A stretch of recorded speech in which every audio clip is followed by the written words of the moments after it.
Great. Perfectly. I think we are all settled in here and we're ready to get started. So, as you might have noticed, we're sitting at two different places. We're not in our usual studio, and that's because I'm lucky enough to be on the TempMeco temperature measurement and humidity measurement conferences here. So, we're in two different positions here. We're in France and in Denmark, but very great to see you all tuning in from different places around the world here. So without much further ado, we're going to get started with this presentation here. I'm just going to get my screen up here as well and get you all to get Anders with me. Just a short while. So while waiting for that, the theme for this webinar is winter temperature mapping, and I have with me, hopefully soon on the screen here, my colleague Anders, who is our VP Commercial out of Denmark. I myself am Jacob Conrads, and I'm the head of quality here at GxP.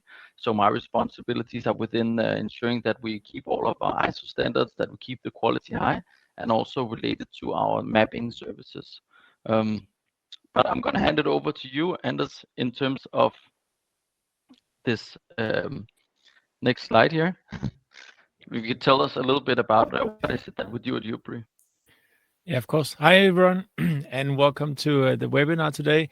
I hope maybe my sound is a little bit more fluent than Jacob's, but it's just enough for us to get you fully there, Jacob. I'm holding down the fort while Jacob is away.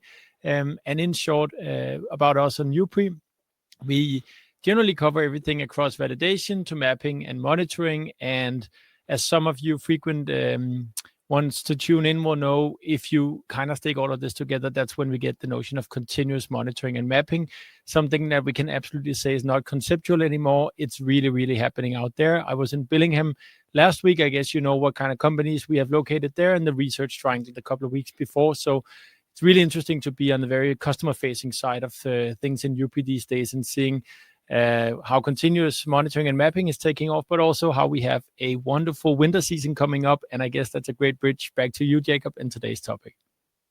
Absolutely. I think you have one more slide, and there's a Europe tour. What's that all about? Yeah, well, I think it's no secret that we have a pretty. We are born out of Copenhagen, Denmark. We have a stronghold in Europe. US is really doing the best it can to take over. I do believe we have more than 50% of our customers and revenue in US at the moment. But we thought it was about time to do a little bit of a Europe tour. So we've set aside a fair amount of traveling days for the remaining parts of 2025 to tour around Europe. We set up this site that I'm sure our lovely colleague Cecilia will link to in the comments, so you can see a little bit more in terms of info. Reach out and contact us if we should swing by you and talk about, I would say, these topics we're handling, Jacob, but a little bit more tailored into the individual use cases, so we can get really nerdy on what's normally there on questions. So all of you on GMP and GDP lines, this is your chance to reach out. My email is also right here, and I can help service you. But we look forward to some interesting conversations all around continental Europe. Absolutely. So without much more, let's get started with today's topic. I think, as always, we always like with these mapping webinars to get started with a baseline. What is the mapping process that we're looking at, just to get all the terminology right? I can see in our guest list here, we have a lot of recurring people coming back, so some of this might be repetition, but just to get us on the same line, we're going to talk about the process. We're going to talk about what is winter mapping, what's so special about winter mapping in relation to summer mapping or general mappings.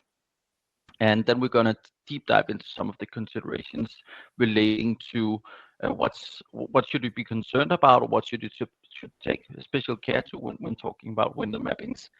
And as always, if you have any questions or comments along the way, just put them in the chat there. We'll make sure to follow up. I know Anders is really good at keeping a track on the questions and comments and interrupting me along the way.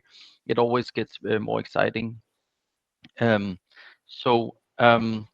of all, when we're talking about temperature mapping, there's often a misconception of where does this play into the role of process validation, and this model is one that we've developed based on a lot of other work for sure, but we see temperature mapping as being part of the process validation. So basically, your process being the storage of goods um, from entering your facility, if it's a facility we're mapping, loading them onto rackings, storing them for longer periods of time, putting them back out whilst they're being operation in place. And that's basically your process that we need to validate. And temperature mapping often falls within sort of two scenarios, with the operational qualification and performance qualification. So as a rule of thumb, we would typically say that operational qualification in mapping is when you're mapping an empty facility or an empty piece of equipment, and performance qualification is when you're doing a full mapping with more simulated loads or actual goods in there. So as with most qualification activities, we would author a protocol, and the protocol is the baseline for performing the entire mapping. That's where we'd put down what type of equipment or facility are we mapping, what type of risks have we identified, and how do we choose a method of testing and qualifying that facility or equipment so that we ensure that we mitigate or at least have observance of some of those risks. That's also where we agree how we're going to test. As I just mentioned, the scope of testing, what piece of equipment, where we place data loggers, what type of documentation we plan to get, and all of these things. Then we'd have the execution phase, typically where we'd go out, place loggers, gather the data, and the reporting phase where we'd analyze the data, make conclusions on as to whether the areas are compliant, and we're going to talk way more about non-binary conclusions later on. So basically, that's the rough structure of how are we going to conduct these temperature mappings. Sometimes you get the question of sort of where should you put your efforts in, and for sure, if you have a really good protocol, then the rest of the studies are going to be a walk in the park, right? If you have your protocol in place, if you have a good amount of effort in choosing and aligning within the organization where you're going to perform the mapping, then it's way easier to go out and place the data loggers, gather the data, and then do your conclusions based on that. So first of all, Jacob, maybe before we get too far, and normally I can nudge you a little bit with the shoulder. You're here next to me. I know we have a poll, and I would love that the first one, if you could air that. I think it's a good time now, because that's on like the basics of winter mapping. Let's just get that off while you can voice over this next slide.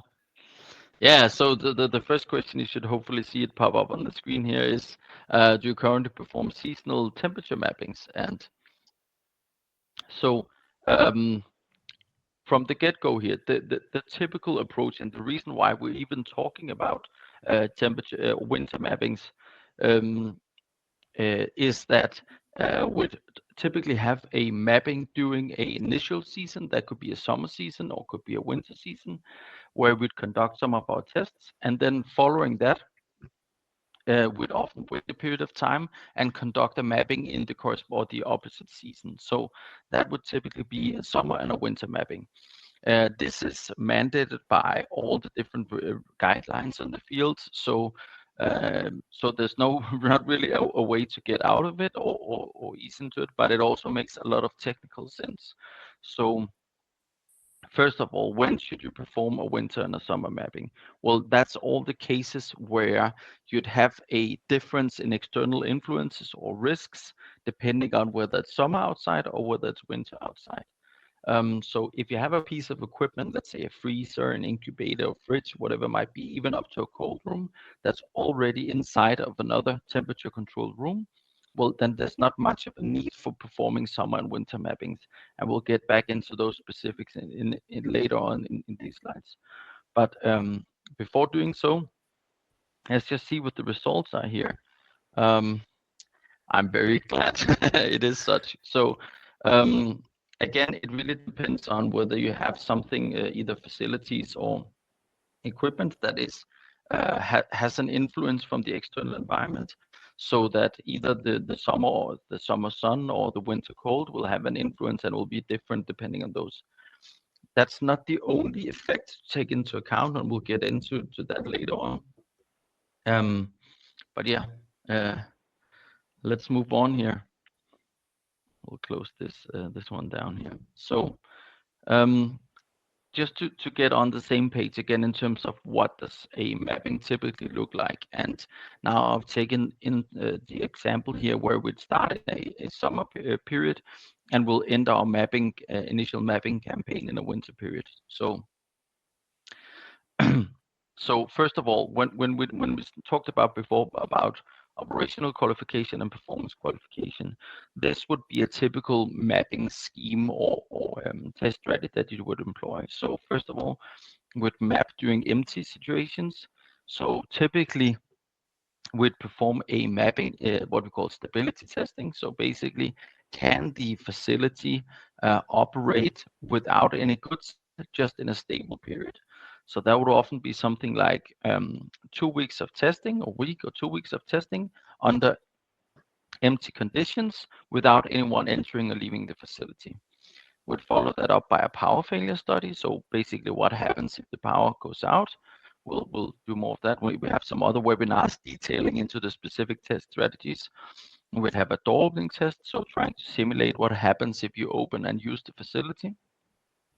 Then we'd do the same for a full study, typically what we call a full study or maximal loading study. So put in goods that simulate the behavior of typical goods. We'll do the same stability study, follow up with a power failure study and a door opening study.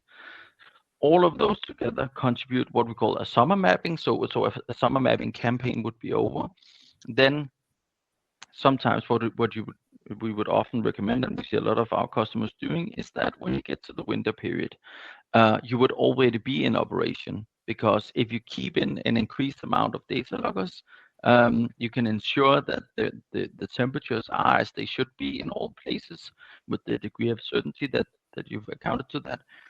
And so that when you get to the winter period, you would have normal operation, and then you just have a longer period of time of mapping. This goes into the concept which is very much related to continuous temperature mapping, which we have other webinars on. So we're not going to deep dive in too much into those specifically right now.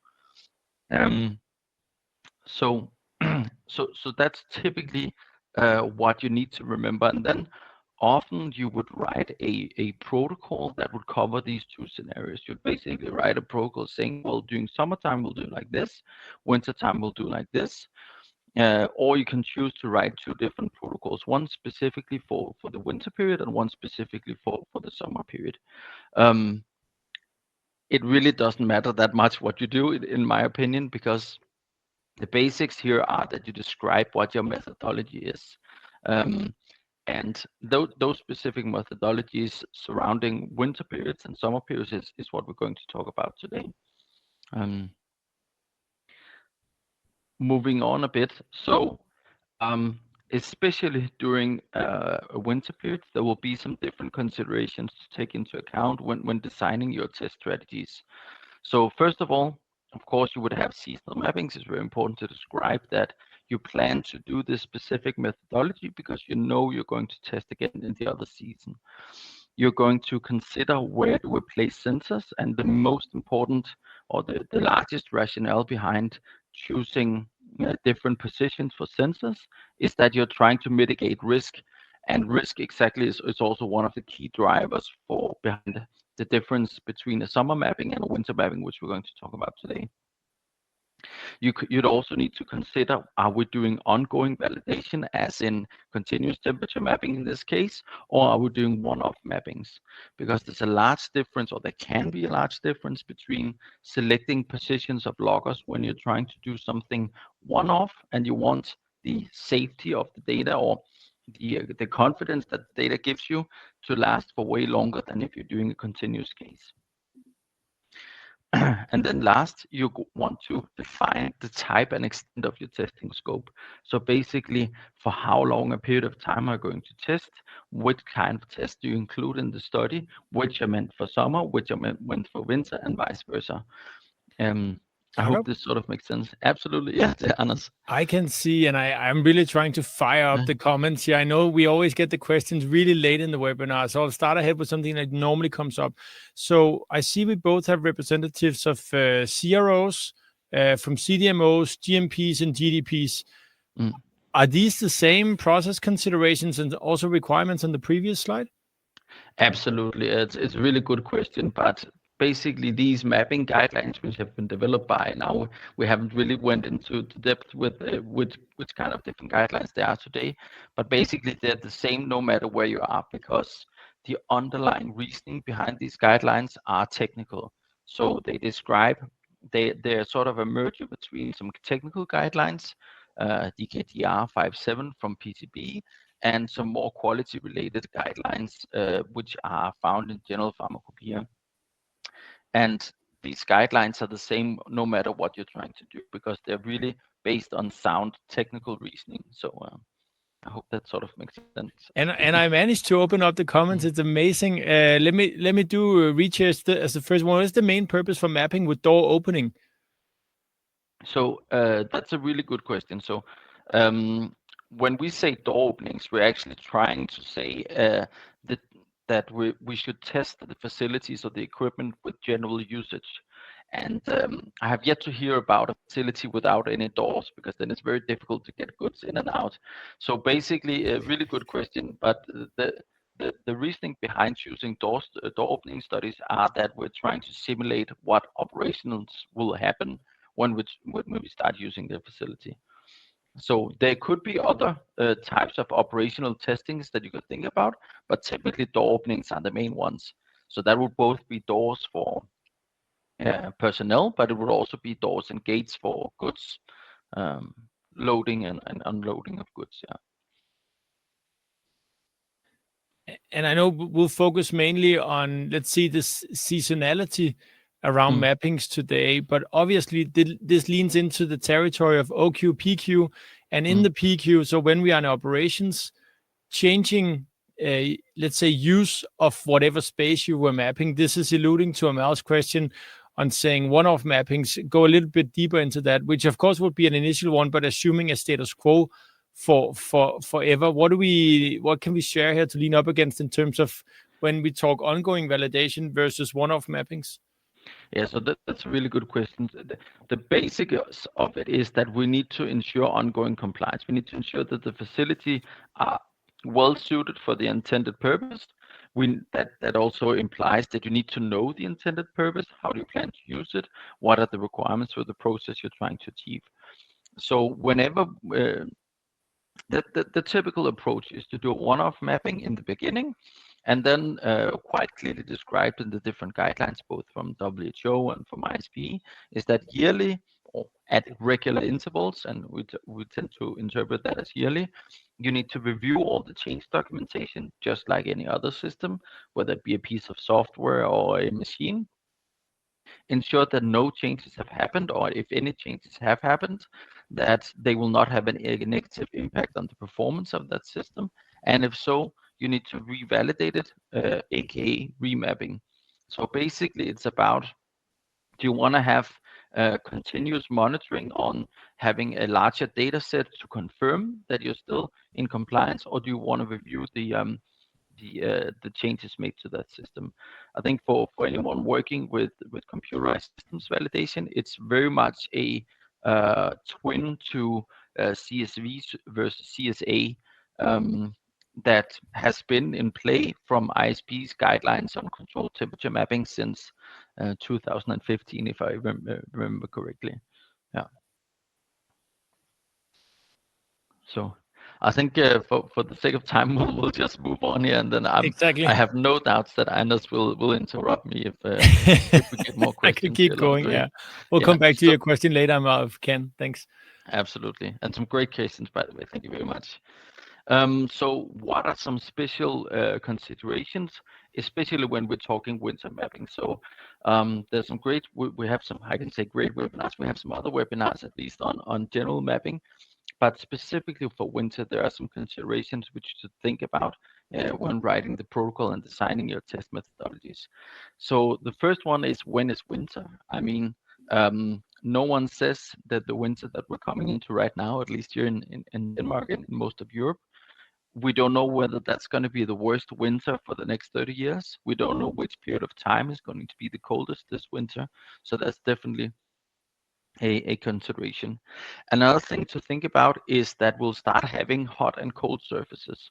So if you could think a cold surface could be something like a door that's less insulated. It could be all the walls, interconnecting steel works, whatever it might be. And you might also have hot surfaces because you're trying to heat a space that was before that was cooled. So typical example of this is using an HVAC system for cooling, and when you want to get heat in, you'll use radiators, and we'll talk more about that. What kind of interesting considerations you need to do in that sense. The other thing, of course, is that the outside air temperature is going to change. So whenever you have door openings, those will have a different impact than when you're talking a summer mapping. Also dependent on what the target temperature range is in your facility. If you have 15 to 25 degrees, well, then winter might be a larger game changer than if you have -20 storage and you'll have -20 outside, then it doesn't matter as much. And we'll get more into details, but we also have goods that are being cold before they enter the facility, and there's a lot of other things. Um, we'll also have HVAC system performance. So does the system or the HVAC system perform work harder during summer than it does during winter, or vice versa, depending on whether you need to heat or cool the facility? And those are also considerations that we need to take into effect. We might have lowly insulated areas that are not as affected by hot temperatures than cold temperatures, and vice versa, just the same as before. If you have a 15 to 25 degree storage and you have summer outside, you might not see the same things as you did during the summertime. Um, and you might also have equalizing product temperatures. So although we should have a cold chain or the controlled temperature chain in advance of getting to a storage facilities, everything that carries those products will have a different temperature. So trucks are going to be colder during winter times. Carrying machinery, forklifts, everything is going to be colder, and that's something to think about. And then, of course, sensor placement. So I can see we already have another question. Hi, Chris, Martin. I think I can honestly say a frequent viewer of these webinars. After completing the power failure impact test, what would be a generally accepted recovery time? Or does this always depend on the size of the warehouse? So yes, you're absolutely right. It depends on the size of the warehouse, and this is actually plays really nicely into the concept of winter mapping versus summer mapping, or vice versa. Is that you need to have an understanding of um, what has an impact for your product. So I actually attended yesterday a very interesting discussion on measurement of response time of sensors in air. And the thing is, we don't want the products to get to a temperature that's unacceptable. So one thing is, you shouldn't really think too much about what the acceptable recovery time is for a facility. You should think what has an impact on the product. So as a general example, if you have very small packaging, well, then you don't accept the same amount of excursions as you do if you have pallets of products. If the products are insulated somehow, and one of the largest influences of how rapid something cools or heats up is actually the air speed. So it can be really, really difficult to define an acceptable range for recovery time. Um, and I'd hate myself if I started giving out rules of thumb for what the recovery time should be, because it will most likely be wrong for most cases. So, but a great question. Thank you very much. Jacob, I So, guess that would yeah, also be why we generally tend to look into both the URS and the SOPs to see yeah, what's matching the specific products. Like you're saying, that's where we should start, and mm, not a general guideline based off for a warehouse or a temperature controlled room or the like. yeah, and for those who are truly interested and those who go the extra mile, sometimes we would also put temperature sensor inside the typical products that you'd store to get an idea of what the effect is of, let's say, a power failure. Um, but yeah, again, it depends. And again, if you have a cold storage, it might be more affected by summer periods, and if you have an ambient storage, it might be more affected by winter periods. So yeah, but moving on, what is it all about? It's really all about trying to identify the risks. Everything that I said before is just general rules of thumb trying to understand the risks. And just like with the question regarding what's an acceptable temperature range, it's really all about finding out what is the risk to the product, and in the end, patient safety, right? That's where we're getting at. So when we're talking about influences from summer or winter, it's all about understanding the underlying risk. And in GxP, we've developed um, or adapted a risk-based approach to temperature mappings, in which we like to think about risk in three different categories. So we'd have compliance risk. Those are risks related to not fulfilling regulatory expectations. So those could be risks related to not following the exact amount of sensors, or placing them slightly different, or choosing a different documentation strategy, whatever it might be, that is a risk to you as a company. The second one is technical risk. So that will be everything from the machinery, and a lot of things we'll talk about today are technical risks: radiators, HVAC systems, forklift chargers, doors, gates, insulations, basically everything that can pose a risk to the product just by being the technical installation that it is. And then lastly, we'll have operational risks. So that is risks related to how you plan to use the facility. So let's say you'd have people walking in and out of certain doors. Well, that's an operational risk, because it will be proportionate to how much you use the facility. So let's say a window, as an example, is a classical technical risk, because it's the same risk no matter how much you're using the facility, whilst a door that's being opened because you have goods coming in and out would be way more scalable to the amount of goods you're loading in and out. Um, okay, so moving on here, one of the things that has drawn me to start writing my own book on this topic is basically that when you look in the guidelines, there are great guidelines out there. There's the ISPE, Controlled Temperature Chamber Mapping and Monitoring, second edition. There's WHO guidelines, and I'm sure Cecilia would put it in the chat here. They are great guidelines in terms of getting general recommendations for where to place loggers, but they fail to explain the underlying risk that we're trying to mitigate by placing the loggers in that specific area. So, for example, in a guideline, we would have a recommendation saying, well, you should place sensors and you should monitor data in the corners and in the center of this volume. Let's say it's a walk-in room. Well, the underlying risk here is homogeneity, that we don't have the same temperatures all over. And if you can explain those underlying risks in your protocol, and when the auditor gets there, and using that in your daily risk work, well, then you suddenly understand what's important and what's not. And then the same goes with placement near walls and doors and gates. Well, it's because we're worried there's an external influence which might impact the products. And what, as we're also going to talk about today, placement near hot or cold sources. Well, that's because we're concerned about local heat or cold sources. So if we're trying to exemplify some of those items that are especially interesting during a winter mapping, well, what are some of the risks? Again, compliance, technical, and operational. So for a facility like this, I would love to use this as our example facility. It has never been built in real life, unfortunately. Now we've shown it so many times, it would be very easy to map it if it ever was to be built, but it's for surely been overanalyzed. So going back to this example again, we brought up the question, when is winter? And we often get asked this question, so when should we map? And we are never going to find the exact spot in which we'll have the coldest period.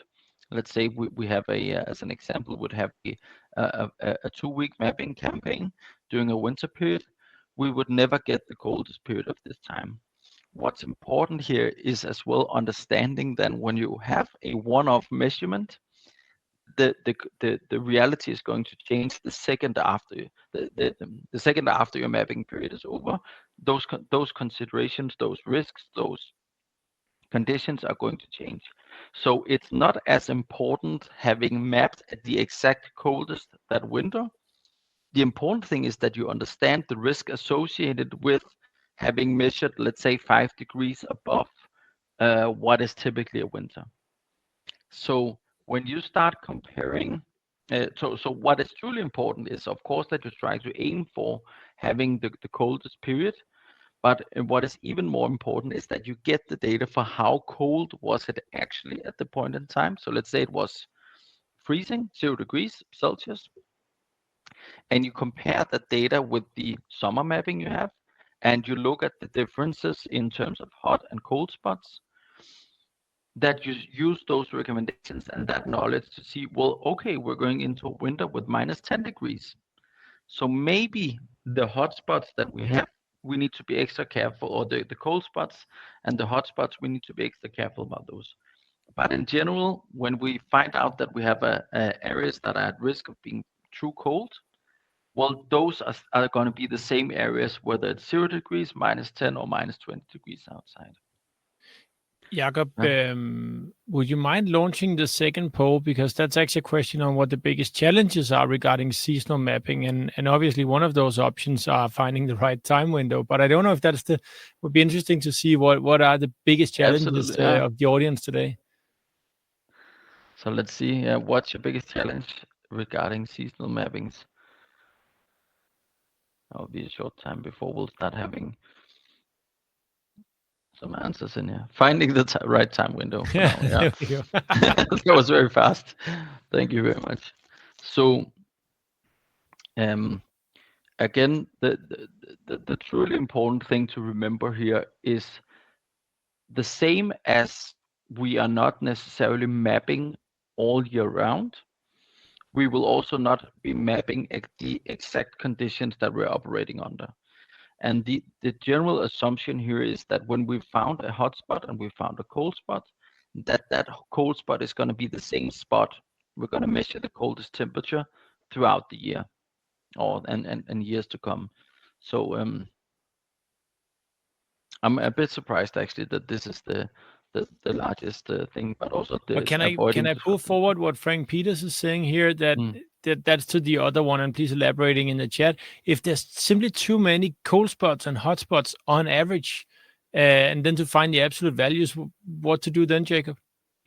Yeah, so that's a really good point. I think our approach has always been that when you do a mapping, you're going to find out one hotspot, perhaps, and one cold spot, or several, but that might just as typically those are so close placed in terms of temperature that might as well have been due to some very small alterations.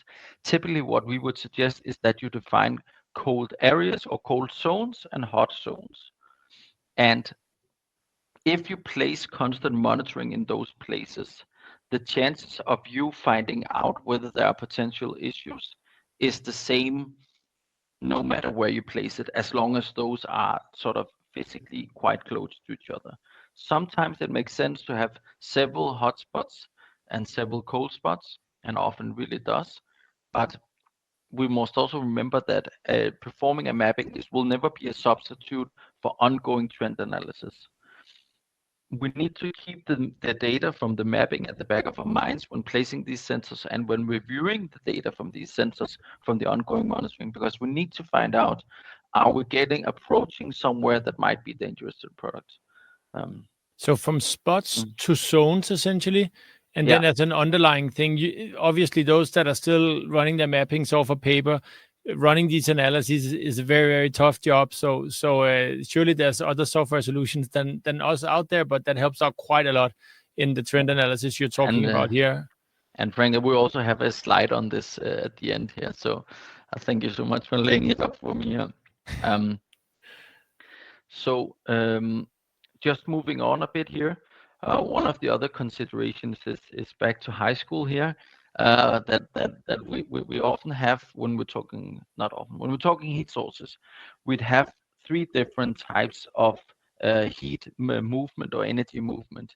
We'd have convection, which is related to the fact that hot air rises. So we'd have this natural movement of temperature or hot air that moves up from radiators. And the reason why I'm talking about this is because a lot of situations you'd use radiators for heating the space. So do we have Anders back up? Yes. Okay. Thank you. But Yeah, sorry about yeah. that. So, and the second one is conduction. So you might have something that touches and moves the energy across in that way.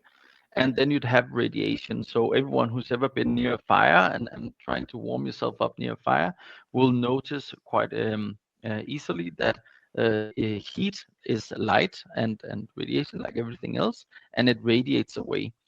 That means that when we're designing our mapping strategy, we need to think about this. So if we take this into the case of how it typically looks in a warehouse, well, we might have a radiator like this, where areas that would typically not be treated at hotspots, which are above radiators, will start suddenly to have an increased temperature and could be hotspots, simply because, not because you're mechanically forcing hot air to that area, but because you have convection, so in which the heat rises up above the radiator. The other thing is that radiation heat can actually be quite considerable. It tends to dissipate rather quickly. But if you have radiators that are placed under 10 meters away, or you have products placed under 10 meters away from radiators, and that those radiators have to work hard in order to maintain a temperature, that radiation heat can actually be significant.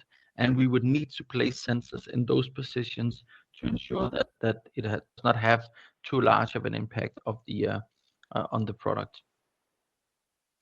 If this does not make sense, please let me know in the comments here.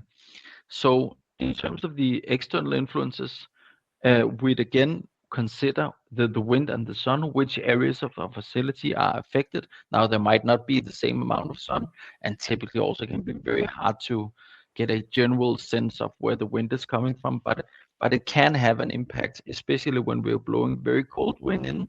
We might have corridors that trap the wind, and if that wind is very, very cold, it can have an impact. Of course, in general, lower ambient temperatures, it's going to be colder outside. What does that mean for the areas that we have surrounding our facilities? And then product temperatures. And there are basically two considerations for this. So first of all, everything that transports the products is going to be colder. And although it might seem like this can't really have an impact, we've often seen situations in which you'd have like trolleys or stuff like that actually have an impact on the product temperature. The second thing being that even though we know that everyone is doing their best in terms of trying to keep the products at certain temperatures throughout the cold chain, there is just a larger risk when we're talking winter to maintain that cold chain, and you could even call that a heat chain, when you need to stay above a certain temperature. And then we'd have doors and gates. Whenever those are being opened, we're going to welcome in cold air from the outside. And again, if the wind is in certain directions, that air might be forced in.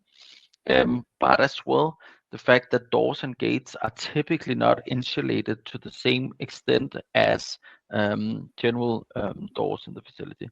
And we actually have a small video here which shows us, if I can just get this started, thank you, shows us the impact of what does a very cold wall have. This is a power failure study in which it have an ambient room, and suddenly the power was cut, and then on the left of the screen here, there's a very cold wall connected to this room. So what you can see here quite clearly is that um, the cold air enters from the left, it goes in, and then the effect is really still present all the way up until 50% inside of the room. That's something that would be very hard to account for. I mean, power failures, we don't intend for those to happen. But in general, you can actually use the information to say something about where should we store products that are very sensitive, back to the question from before, and where should we store larger products. But again, it's a risk, and it's a real risk. and it does happen from time to time. So in terms of the outside air temperature, how does that influence our mapping strategies? Well, it's going to impact our power failure studies, back to the question from before as well. It's going to impact our door opening studies. It's going to impact where we monitor in terms of gates and doors. So another thing to keep in mind, and I hope I don't overwhelm everyone, it's actually quite okay, is the HVAC system performance. So we have seen time and time again that HVAC systems who are intended to both cool and heat perform very differently during wintertime and summertime, because their cooling power is not the same as their heating power, or the other way around. So whenever you have made conclusions on the measurement positions based on the opposite season, so in this example, the summer period, you cannot guarantee that those conditions still apply during winter time. You still need to monitor the same and positions. This might not be something new for the most of you, but we've seen time and time again that customers have concluded that because the summer period showed such good performance, we're going to lower the amount of data measurement points, or the data logger measurement points for the winter mapping. But the situation can be very, very different. So this is a bit of a pitfall that we've seen a few times. The other thing as well is these low insulated areas. One of the very odd cases we've seen, but we see sometimes, I have seen it at least a few times, is that when you have large metal structures, like some warehouses tend to be built by, the insulation efficiency would actually be different during winter time, because the metal contracts, or will be less during the summertime because the metal expands, leaving smaller gaps in the structure. Again, equalizing product temperatures. I'm not going to use too much time on this because we've already been over. So all in all, it's really about trying to identify which external influences do I have, both in terms of the winter periods, but also in terms of operation. Does anything change during winter time that I need to take special caution for? So this is a map of our famously mapped warehouse, or virtually mapped warehouse at least. Is that we have a major impact from the gates. We have impact from the doors, from which people are going in and out. There'll also be a smaller difference to the sub rooms we have here, where temperatures are closer to what's outside. And then one of the last things here in terms of the conclusion, actually going back to the question from before, so thank you very much for that. When we make conclusions, both in terms of the overall performance of the facility, but also when we make sub-conclusions based on the winter mapping and the summer mapping, it's quite important to note down these zones where we have risk. We might have zones that are unacceptable, and we might have zones that are totally free of risk, considering both summer and winter. And it's these zones that we need to care about.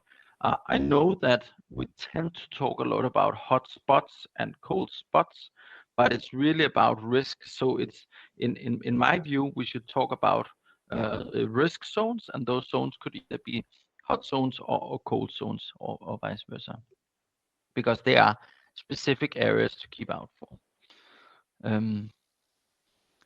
So just going back to the beginning somewhat again, we've talked a lot about the different strategies in order to conduct summer and winter mappings, and that's the drawing I started out with. We had the strategy A, we'd perform a summer mapping, we'd wait half a year, and then we'd perform the winter mapping, and then we'd go into operation. But actually, the thing we're seeing a lot more happening right now is that you'd start a summer mapping, then you'd have an increased amount of monitoring.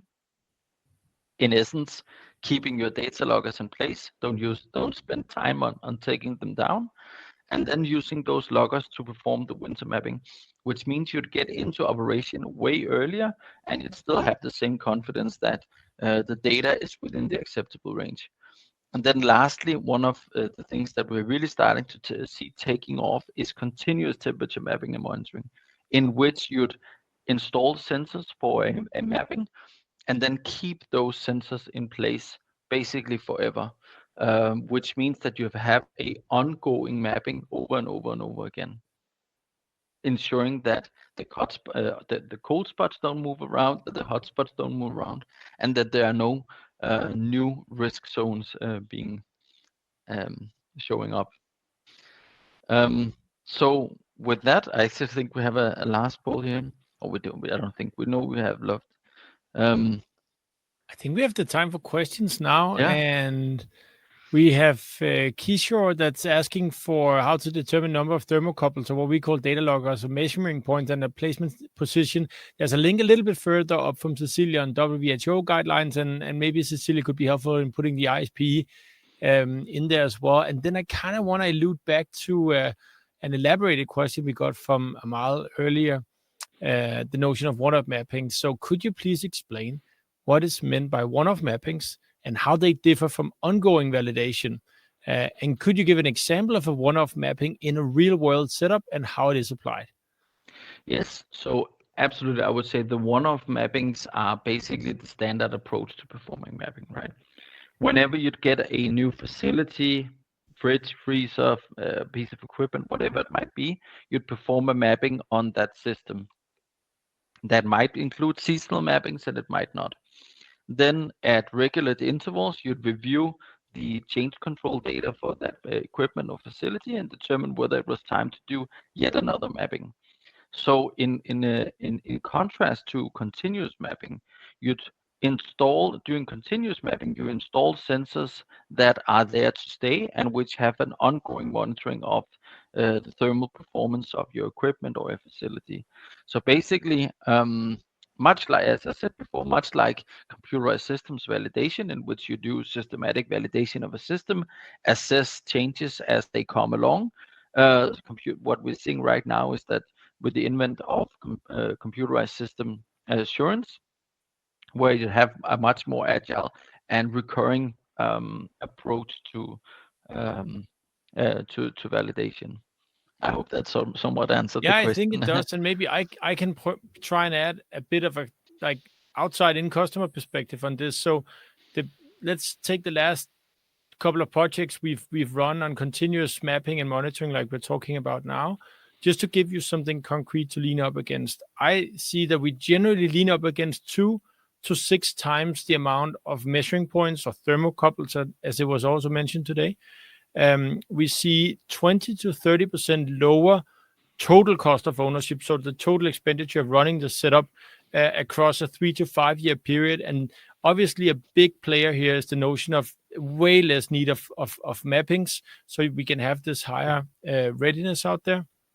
And then the notion of flexibility. I typed that into the comments earlier, but really having a setup where you can actually conduct a mapping at any given time because you have the amount of data loggers and measuring points needed to do so.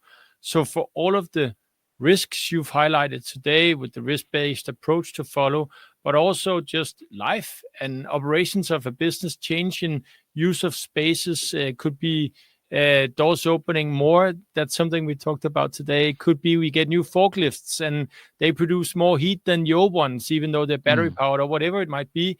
Then a mapping becomes a desktop exercise that you can run in minutes or hours instead of something that really alluded to the poll we had, where it's a headache essentially from both an operational and compliance perspective. Absolutely, and I also think we're seeing the industry moving more towards having evidence-based decisions.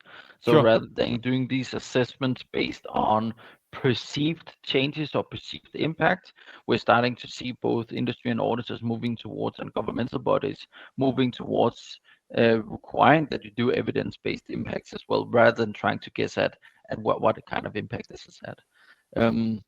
Can I get to Adam McCurry's question? They are mapping a balance room in QC laboratory. Is it required for a seasonal mapping? Yes. And I don't have more info, but I'm guessing you're going to ask if that's inside a building or it's the building, so external facing, right? Absolutely. I mean, so So the general question one should ask oneself is basically, do seasons have impact on this room? And that can often be very difficult to describe or and to estimate. So sometimes we'd end up in scenario where we'd ask, well, do you typically see changes in temperature or humidity levels for that matter over the course of a year?